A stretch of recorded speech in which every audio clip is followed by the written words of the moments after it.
Ou Ciro é o meu pastor e ele não me faltará. Deu para você entender? E veja que o próprio texto ainda continua, assim como no cilindro de Marduk, ou eu chamo de cilindro de Ciro, na verdade, mostra como Ciro é de fato o rei Javé o rei, e que portanto no cilindro é dito que Marduk irá sempre ao seu lado, enquanto Javé promete a Ciro o mesmo, o que? Eu mesmo irei na tua frente. Ou seja, pegamos Isaías capítulo 45, agora, capítulo 45, versículo de número 2.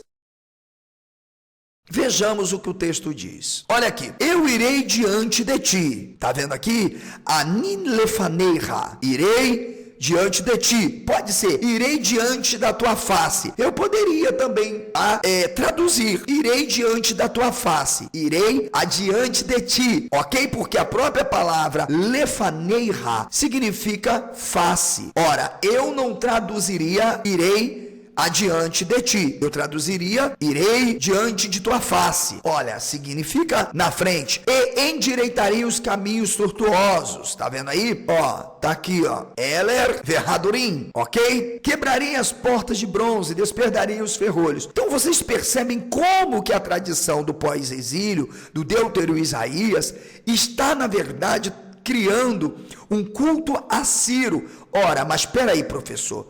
De onde você tirou isso? Bem, pessoal, eu tirei isso do próprio, vamos abrir aqui, cilindro de Ciro. Vamos ver? Olha, está aparecendo na tela agora para você. Olha aqui, ó. Traduzindo o próprio cilindro de Ciro, tá? Nós vemos claramente que é isso mesmo que está acontecendo, ok? Veja, você vai encontrar isso no Mauro Liverani, que eu também vou estar fazendo, o Liverani, um vídeo completo sobre ele, mas também sobre Israel Finkelstein. Farei uma leitura de grandes autores aqui, tá vendo? Olha só, vamos ver aqui a parte principal em que Ciro, na leitura do cilindro, vai falar justamente sobre isso, ok? Olha aqui, ó. Eu sou Ciro, o rei do universo. Ora, eu pergunto a você, eu sou Ciro, o rei do universo. Não é possível que você acredite que a alusão a Javé esteja se referindo a uma divindade especificamente, um ser que existe no mundo real, entende? Ou, de fato, Javé é e está ligado diretamente ao quê? Ao poder e à autoridade do próprio rei. Veja, se Ciro diz que ele é o rei de todo o universo, e ele diz, o grande rei, o rei poderoso, o rei da Babilônia, o rei da Suméria, o rei da Acádia, veja, ele está dizendo que é o rei de todo esse contexto, ou seja, ele é o rei do universo. Que universo? O universo em que ele está ali. E é por isso que, nesse sentido, você vai entender que não tem, no princípio criou Deus os céus e a terra, não é planeta, não é absolutamente planeta, e sim aquele mundo caótico, aquele mundo submergido pelas águas das potências militares que os profetas dizem, e os exércitos virão como inundação. Olha, o que inunda? Água, tá entendendo? Dilúvio, água das primordiais, tudo isso. Ele é o grande rei, o rei da Suméria, o rei. E aqui começa várias atribuições acerca deste Ciro, que vai ser adorado, que vai ser louvado, que vai ser cultuado, que vai permitir que os povos voltem aos seus santuários, estabeleçam seus cultos, mas desde que a ele se preste adoração, desde que a ele de fato se traga o culto, se trata oferta. Portanto, os salmos nada mais são do que também propagandas exclusivamente feitas a Ciro. Ué, professor, por quê? Porque Israel não tem rei. Se Israel não tem rei, eu só posso aduzir que a tradição judaíta, que é uma tradição elitista, tá? É a tradição que quer sobreviver e criar um projeto de poder, de dominação, construindo um templo semelhante ao templo persa. Uma vez que eu defendo a hipótese de que não houve um primeiro templo.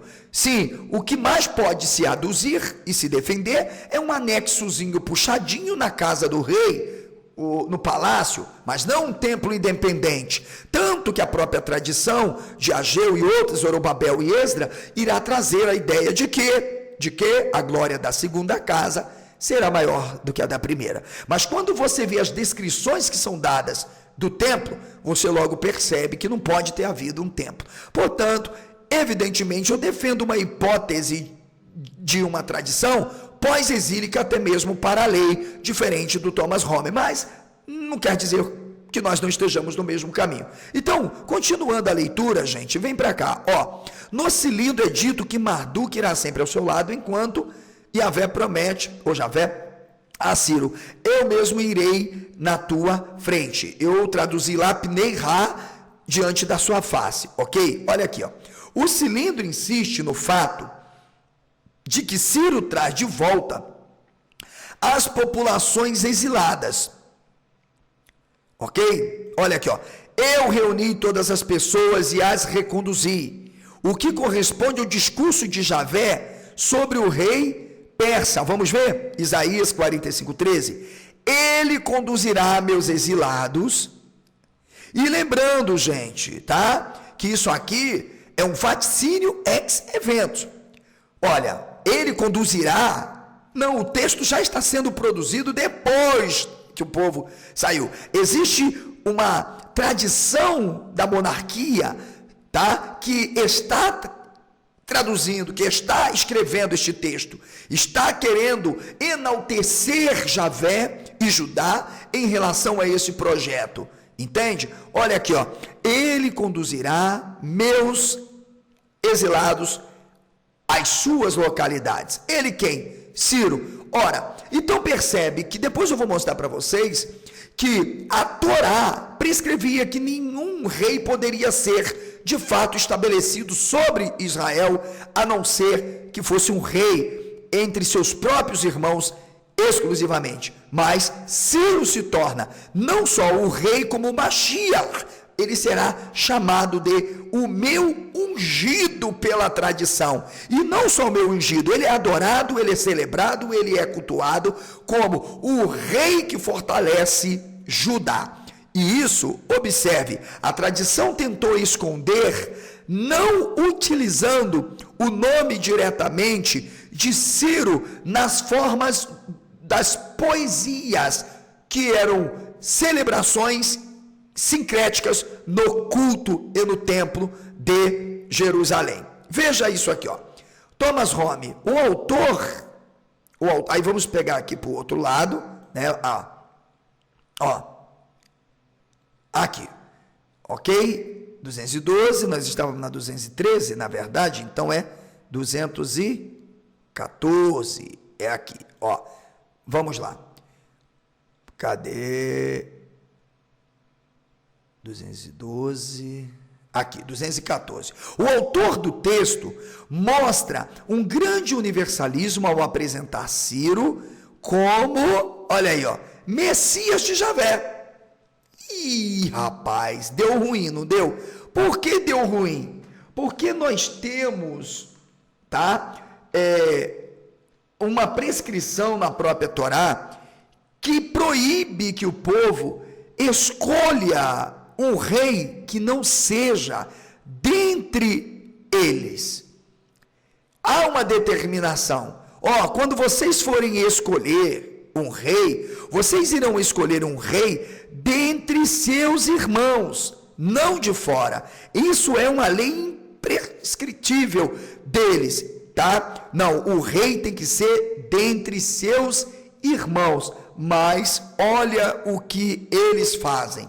Eles transformam Ciro num grande senhor e rei todo-poderoso, e que, portanto, começam a fazer uma propaganda sincretizada, de modo que o povo não compreendesse de fato o que estava acontecendo. Veja, por isso o texto diz, olha, inspirando-se na propaganda do rei persa, que por sua vez retoma a ideologia real assírio-babilônica. Ok? Vamos lá, diz ainda Thomas Homer. Outros textos do Deutero Isaías vão mais longe, propondo: E este é um caso único na Bíblia hebraica, uma demonstração teórica do monoteísmo. Ou seja, preste atenção, a fusão, na verdade, tá? Desses atributos tornam um. Veja, Ciro é o único e poderoso Deus e o rei de toda a terra. E não existem outros reis. Por que não existem outros reis? Porque ele os subjugou. Então ele estabelece uma hierarquia, onde os outros reis vão se tornando deuses ou senhores de províncias e de terras. Ele estabelece o Mosdei ou Mossad, que são os fundamentos gerenciados e administrados pelos súditos, tá? Que são os oficiais. E um tribunal onde ele se assentará para julgar. Dentro disso, onde está isso, professor? No Salmo 82, que é também um salmo pós-exílio. Vamos lá ler o Salmo 82 para você entender? Viu que leitura bacana? A gente faz uma leitura de Thomas Homer e ao mesmo tempo vai trazendo outras coisas importantes, né? Para não ficar só aquela leitura cansativa, exaustiva, o autor falando, e a gente vai trazendo mais informações, né, que vão ajudando você a ampliar aí o seu conhecimento. Olha isso aqui. Lembra? Eu disse, olha mais uma vez, Mismole Asaf, salmo para Asaf. Mas se você for perceber, tá? Esse Asaf, que aparece como uma espécie de personagem, de figura real, pare. Depois o professor vai fazer um vídeo explicando isso. Mas o que nos importa é aqui, ó.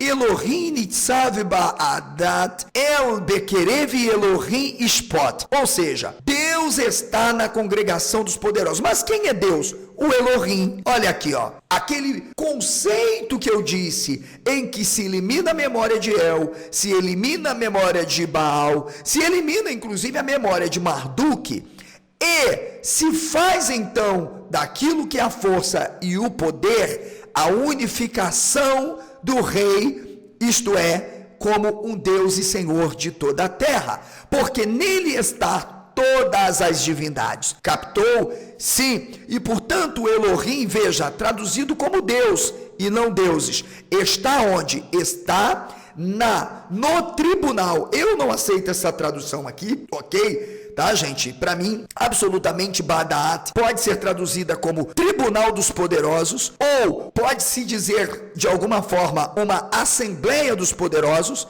e por Assembleia aqui não é povo e ajuntamento simplesmente, mas um local específico onde os poderosos. Professor, quem são os poderosos? Olha aqui, ó.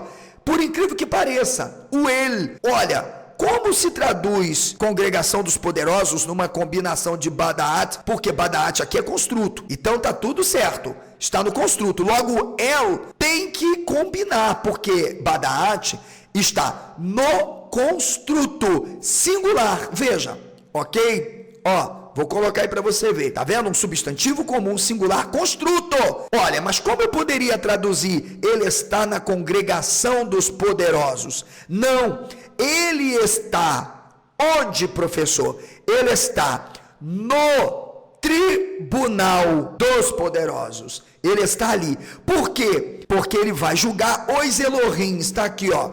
No meio dos Elohim, julga no meio dos deuses. Quem são os deuses? São as divindades? Não, senhores, não são as divindades. Os deuses são aqueles que foram instituídos para organizarem todas as províncias, os territórios que estão sendo conquistados por Ciro, mas que de alguma forma vão praticar as injustiças, e é Ciro quem irá de fato estabelecer todo o julgamento, porque ele é o Senhor de toda a terra, porque é este projeto que está. Não tem templo ainda construído, não tem nada. O que se tem é uma propaganda para que de fato esse projeto de construção do templo possa dar certo, ok? Tanto que ele vai julgar não é no templo, é onde?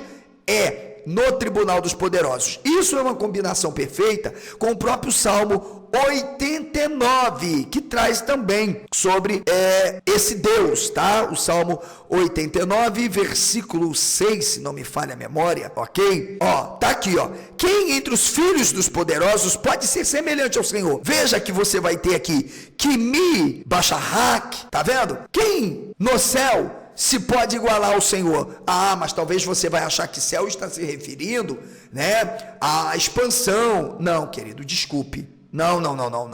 Vai entender o conceito.